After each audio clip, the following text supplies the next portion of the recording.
क्योंकि परमेश्वर ने हमें भय की नहीं पर सामर्थ और प्रेम और संयम की आत्मा दी है। 2 तीमुथियुस 1 के 7 ये वचन हमें याद दिलाता है कि डर परमेश्वर की ओर से नहीं आता।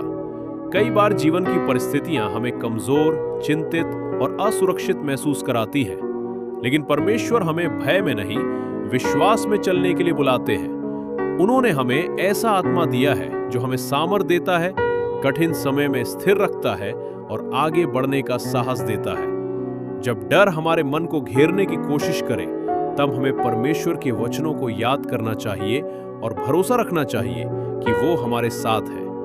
आज अपने डर को परमेश्वर के हाथों में सौंप दीजिए और विश्वास के साथ आगे बढ़िए।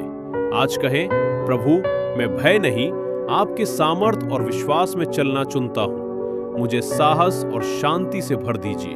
आमीन।